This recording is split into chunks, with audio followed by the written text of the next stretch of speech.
Good morning, everyone. Welcome back to Coffee and Colorful Conversation.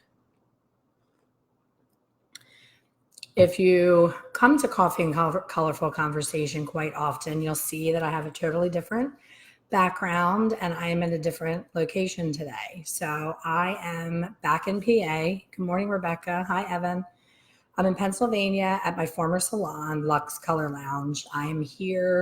I was here for my husband's sister's surprise 50th birthday, and it was coinciding with one of my colorists that works in the salon that my daughter now owns. My former salon was on vacation, so I said I'll come and work a few days in the salon. So hey, Jess is also here at Lux. So I am doing my coffee talk in the salon because I am staying with my daughter above the salon, and her and my son are asleep because they're in their 20s and they can still sleep. I am like tossing and turning and not sleeping and up early. So I'm trying to talk quietly. Can you guys hear me okay? I'm trying not to be my loud self. So different background, beautiful salon. And this morning I woke up and I was like, I got nothing. I really don't have anything on my mind that's like urging me to talk about. Usually I wake up and it's like just a whole entire coffee chat just pops into my head. So I think today I want to talk about gray coverage and not blaming the actual tube of color or color line for the lack of good coverage. What I mean by that is, if you know me, you know I spend a great deal of time in hair color forums trying to answer questions for people that, are usually so simple, but it can make a difference of their entire time behind the chair being successful or not. And it's these little tiny tweaks. So something that I was taught very early on in my career that I never forgot, but that when I teach, most people kind of look at me like I've never heard that before, is the difference in gray coverage between using an N and a G. So I was taught that in order to cover gray properly, you need to have the percentage in your formula equal to the percentage of the gray present in the hair of either an N neutral or a G gold. So how I move forward from that information is, if I want a warm result, such as a really rich, warm brown, or a golden blonde, or a copper or strawberry, or anything warm, I would use a G in the formula to take care of the gray. And then the balance of the formula would be either to make it more red or, shift the tone a little bit. But the percentage of gray, say it's 25%. 25% of that mixture needs to be the energy. And then the remainder of the mixture has to be your target shade. But we also know, and if you follow me and come to my classes, you know that there's a lot more to it than just that. You also have to remember that you're not working on a blank slate. You're working on usually 50% brown hair that contributes to the situation.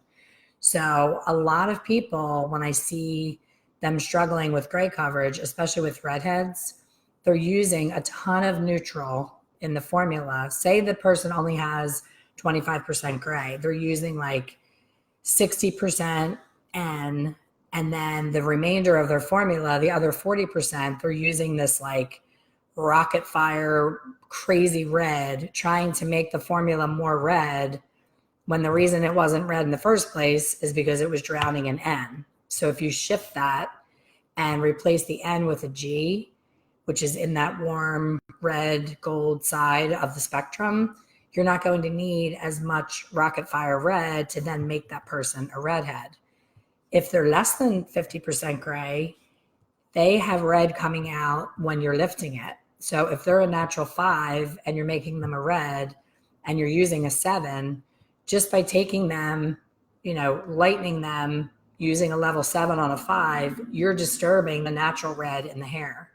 So really, like 50 to more percent of the time, my redheads don't have any red in their formula. And when I say that at the shows, people kind of look at me like I'm crazy, but then I show them photographs of my clients and they're very red. So I think the basics of, how color works, why it does what it does. Another big disconnect in gray coverage is application. I watch people apply hair color that don't work for me. And, I teach in salons and we do, hands-on things, and I watch people and their sections are like this big with gray coverage. They're like taking these whomping sections in between and they're using the bowl and brush and they're swooping it up the shaft and creating bands. And I'm like, whoa, that's like number one in hair color 101 is application. Like, slow down and get that color where it needs to be. So when I hear people say, literally daily, I need to switch brands, my color is not covering the gray. I'm like, what brand are you using? And they're naming brands that I know for a fact cover gray 100%. And I've seriously, in my 33 years of coloring hair, I have not had a correction or an adjustment that was uncovered gray ever. So people are like, oh, she's super resistant. She's on medication. Like, we just keep trying to find these other things to blame. But I promise you, if you finish listening to this and you go into the salon and you look at your formula, it could be your formula. It could be your application.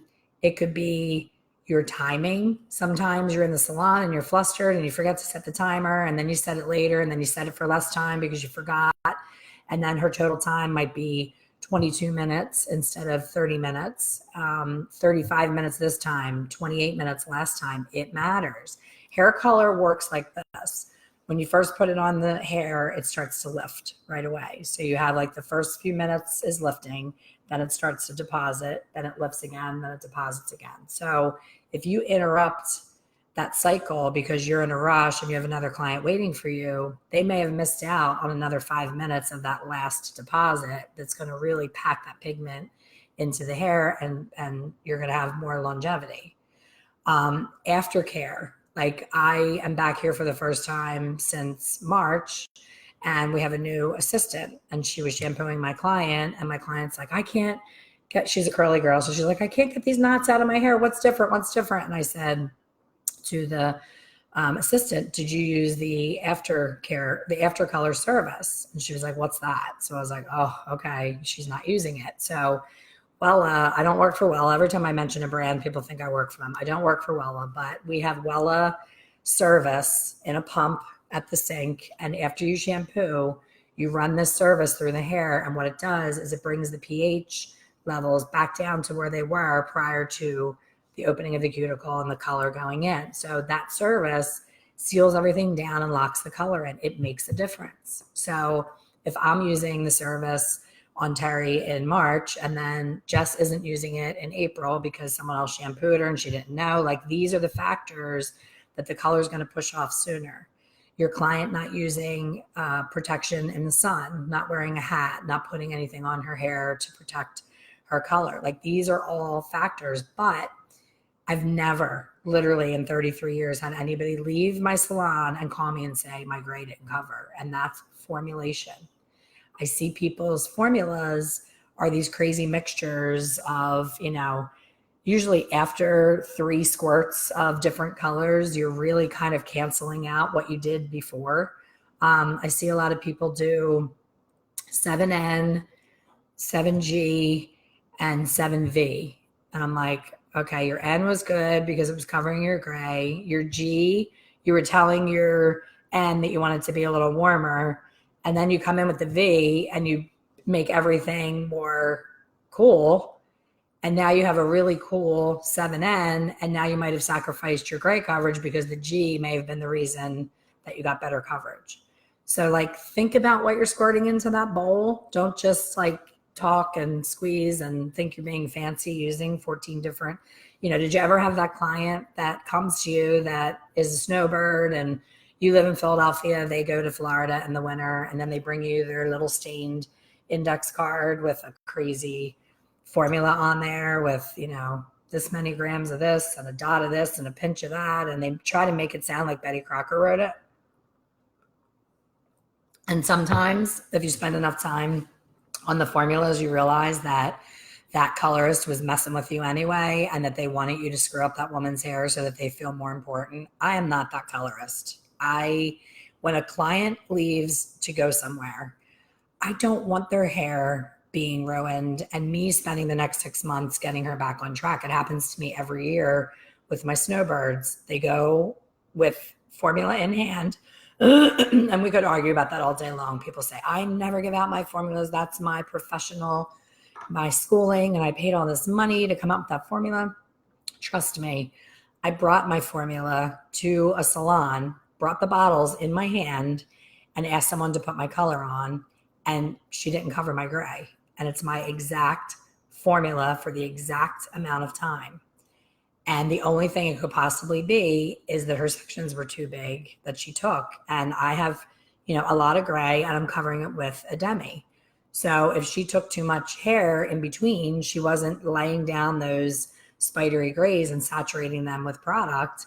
Therefore, I did not get proper gray coverage. So when I teach that, I use Demi color a lot for gray coverage, and people will write to me and say, I tried your formula on my client and it didn't work. It didn't cover the gray. And I'll say, tell me the formula. And there's no NB in it, which in Shades EQ, you must have at least 1 ounce of NB for gray coverage. Even if you don't want a warm result, the NB needs to be in there. So that's not in there. And they'll say, I used 7N and 7V and I left it on for like 40 minutes. I'm like, 7N is cool neutral. It's a blue violet base. Blue violet is not designed to cover gray. And then they add it to that formula, another cool color, like so 7N and 7P, 7N and 7T, all these cool colors. It's not going to cover gray. And covering gray with a Demi-permanent is completely different than glazing and root shadowing with a Demi-permanent. I think people's biggest disconnect as colorists is we think that this magic bottle can do everything to everyone in the same way. How can I compare it to something else that's not a chemical? This is a very bad comparison, but like self-tanning lotion. If you took self-tanning lotion and you put it on your skin in an hour or so, it does something to your skin. I don't know if it dyes it or what it does, but it turns you tan. If you take that same self-tanner and try to dye a t-shirt with it, you're using it as like a dye to put color back into a t-shirt, it's not going to do the same thing to the t-shirt as it did to your skin, because it's designed to react to the skin. It's a different chemical thing. So when you're doing Demi-permanent color to cover gray, you have to formulate to cover the gray to make sure that your mixture has in it all the bases of the color wheel that you need to cover gray. Filling hair is the same way. People will have someone my color and they'll pop the picture on with like practically Kim Kardashian dark hair. And they'll say, I don't need to fill her, do I? I'm like, I mean, you can try to just dump a black color on there, but it's going to look really wiggy and artificial. There's not going to be any basis in that color. Like it's going to want to push off and it's going to want to fade into the funky, weird base of that color. You need that foundation.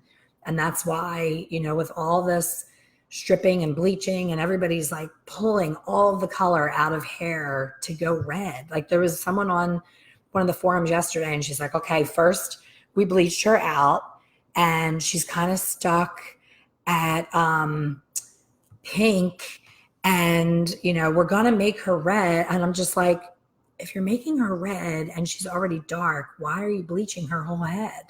Like, I feel like I think that the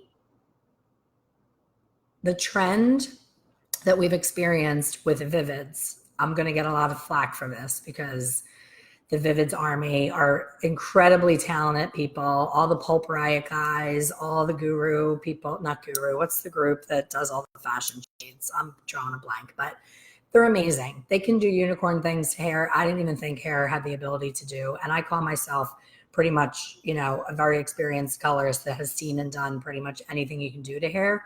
I am awful at Vivids. The reason that I'm awful at Vivids is I am so obsessed with the integrity of the hair and it looking like hair in the end that I won't do certain things when I know that my canvas is not going to behave like hair anymore. So I've avoided all that because I don't want the hair to no longer look like hair, and I want it to be able to hold on to, believable found in nature color down the road in the future when they're over their vivids kick. So like when someone insists on a bright pink or some kind of vivids, I'll get them tape in funky fun extensions. I'm like, here, tape these in, have fun, wear them for a month. Don't trash your hair to do it. And that's just me. That's totally my opinion. That's the kind of colors that I am. And we talked about branding in boot camp. If you're in boot camp and on here, I'm constantly talking about branding. So I have created a brand that will not do that kind of work. My sister does not come to me to get her hair done because she wears her hair so pale white. She gets her gray covered, and then she gets every hair that will not jump out of the foil blonde. And she's 55. She just turned 55. And I'm like, you're getting older. You need dimension. You need to soften that. Like, it just isn't your best look. And she gets mad when I do her color because I'll sneak a couple little dimensional pieces in and I'll glaze pieces down and make them a more believable color. And she's like, you made me black. You made me black. I look like I have roots. She hates the way that I do her hair. She's my sister.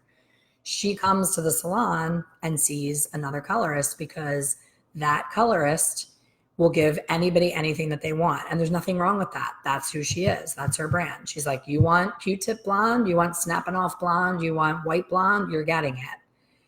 That's just not who I am. So, formulation, application, timing, the integrity of the hair, conditioning treatments, like there's so much more that goes into it than pulling a 7N off the shelf and slapping it on and setting a timer. I went to visit a salon once and there was a client in there at the same time. I was getting a blowout, and I love when I'm getting a blowout and I can be newsy and hear what else is going on in the salon, and I have nothing to lose because if it's a bad blowout, I go home and rewash my hair.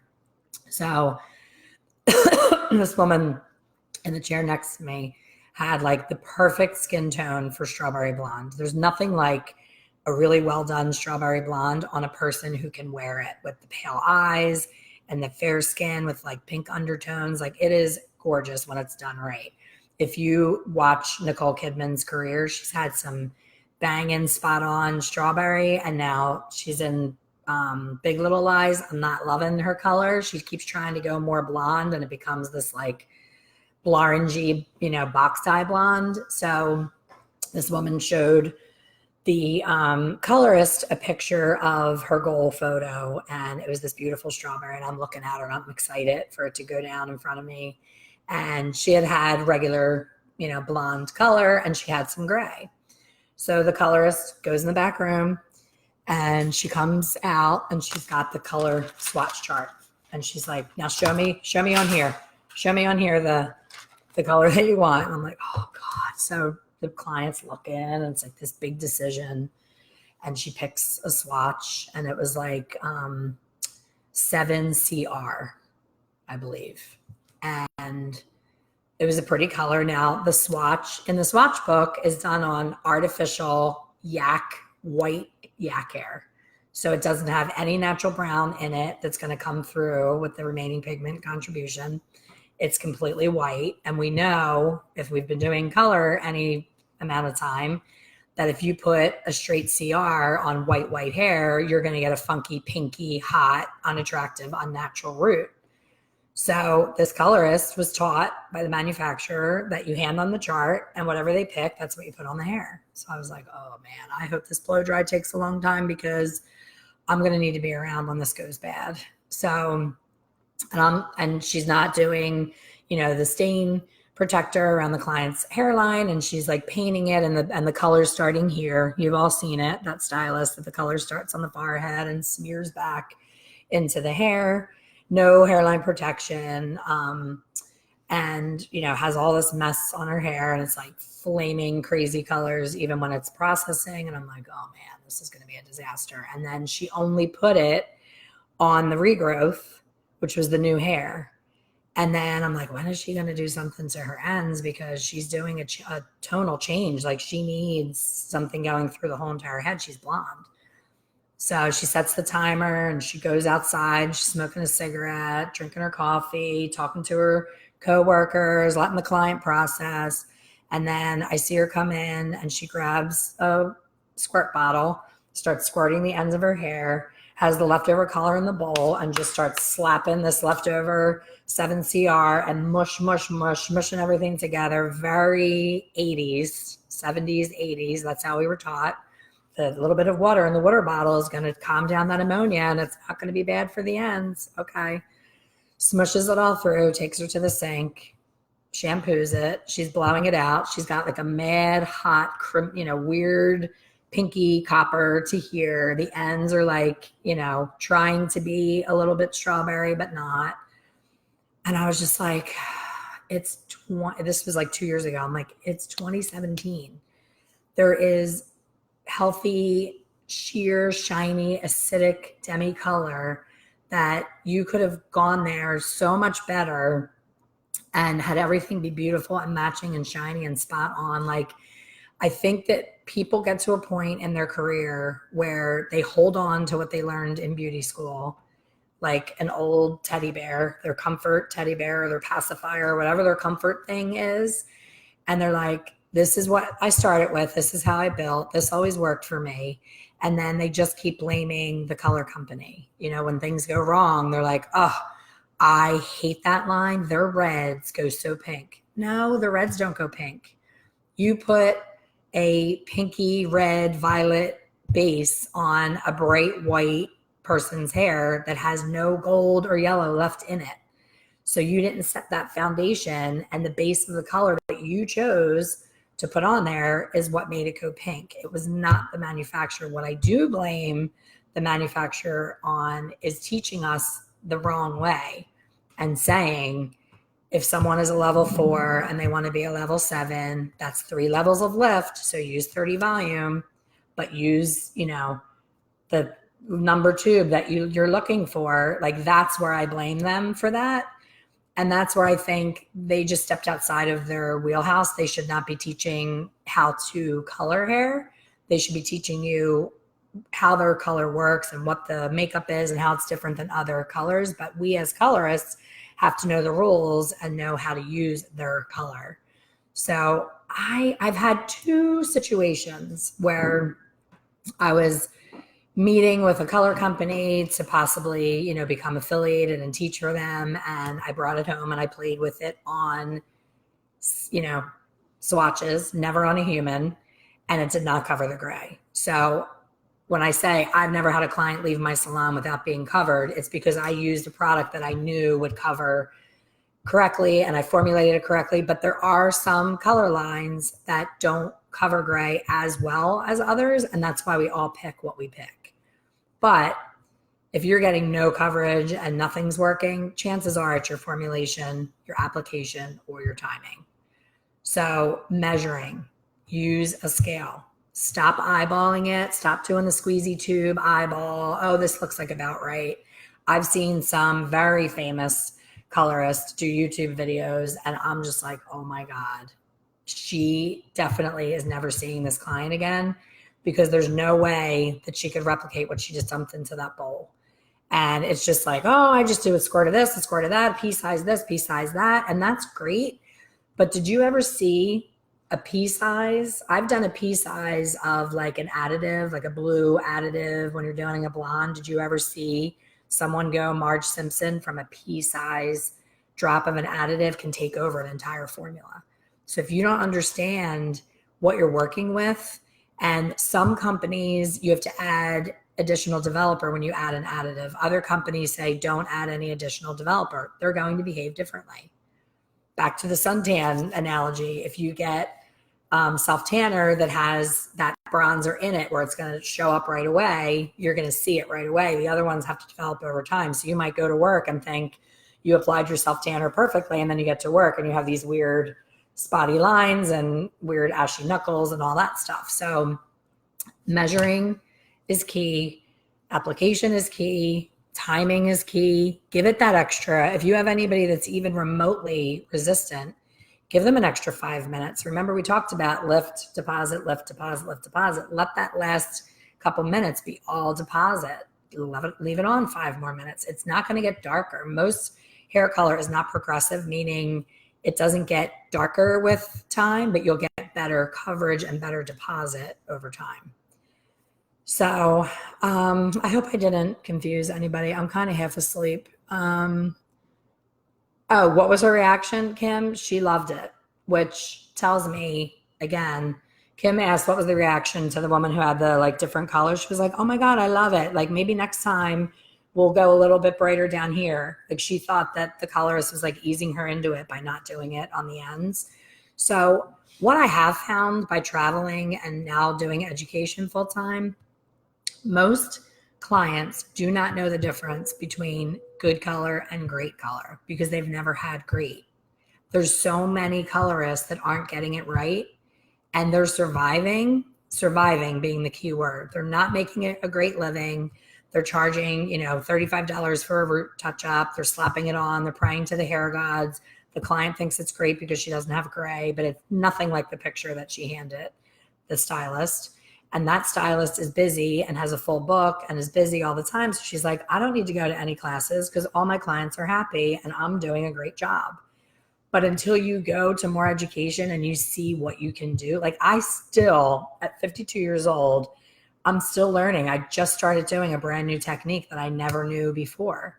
And now I'm teaching it to other people and I'm excited again about something new. It's never too late to grow your toolbox of techniques and things that you can do where you're like, oh my gosh, I wish I knew that when I did Jill's hair for her wedding 5 years ago. Like that color would have been so much better with the way she wore her hair. So there's always something else to add to your toolbox. But if you don't focus in on the basics of, do I want to use an N or a G in this scenario?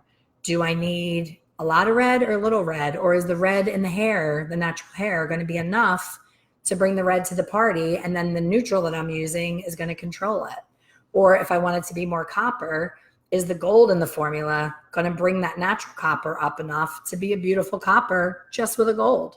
I have some redheads where their whole formula is just G because their hair is so dark that the dark hair being lightened just to the right level brings it to that copper zone and creates this gorgeous copper. Do you think that copper is ever going to fade? You know the difference in hair color between keeping an artificial redhead bright and red and controlling red that comes out when we don't want it. Does that make sense? When you're lightening a brunette and all that red comes out, you're like, oh my God, I could not get this red to go away permanently. You're using all the purple shampoos, you're glazing to the high heavens trying to get rid of it. You can't get rid of it because that is the natural remaining pigment contribution in that human's pigment of their hair. It's not going anywhere.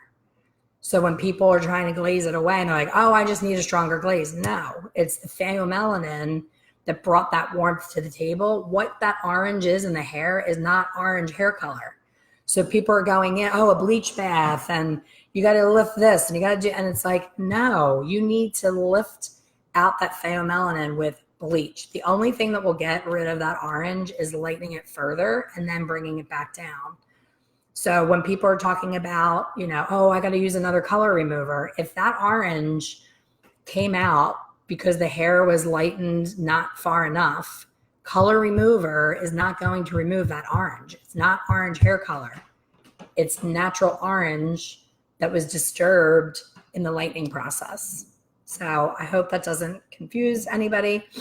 I am always here to help. If you don't understand any of this, you need to take one of my courses because I cannot go into detail in a 30-minute coffee chat, everything that there is with formulation. But if you are struggling and you're blaming it on the color line or the person next to you or that the air conditioning vent was blowing on your client, I've heard it all. Oh, she was sitting right under the vent and she didn't get enough warmth at her scalp, so she didn't lighten enough. Or she's having thyroid problems, so her thyroid medicine is making it not take. No. Sometimes that happens rarely, but sometimes a client goes on a new medication and you're like, oh, her hair is behaving weirdly. But if you had been getting coverage with that color for years and then it starts acting wonky, that's different than you creating a formula that just did not work and you blaming medication, air conditioning, and then I've seen people who, I taught a class in Florida and they were saying, oh, I put 40 volume with bleach on scalp, put a plastic cap on and pop them under a dryer for a half hour. I'm like, is she still breathing? Like 40 volume on scalp bleach under a dryer with a cap, like you can kill someone doing that. That is bonkers crazy to me. I can't even go there. So we have a responsibility as people who work with volatile chemicals to understand what the chemical does, what it can and cannot do, how it behaves differently. When I talk about Demi all day long, people will write to me and say, with 10 volume, right? And I'm like, no, 10 volume goes with permanent color. The Demi developer has its own dedicated developer for a reason. Shades EQ processing solution is Shades EQ processing solution. Wella Color Touch has Wella Color Touch developer. These scientists and chemists make it to act together. Now, a 20 volume Wella versus a 20 volume Majorelle, there's differences in buffers and conditioning agents that you can mix around. Like people say, well, I use brand X developer all day long. You can, and you do, and it works. But if you're having issues in any way, like chromatics from Redken, completely different makeup. It's like oil-based and has all this other stuff going on. You're not going to get the same results if you use brand X developer. So just understanding, the difference between an N and a G, when to stop putting 14 colors into a bowl and saying a prayer, actually having a plan and knowing where you're going. So I think I'm getting the hook. My daughter's here to give me the hook. My husband usually gives me the hook. So I'm going to finish up. Enjoy your coffee. Enjoy your Wednesday. And I will see you next week.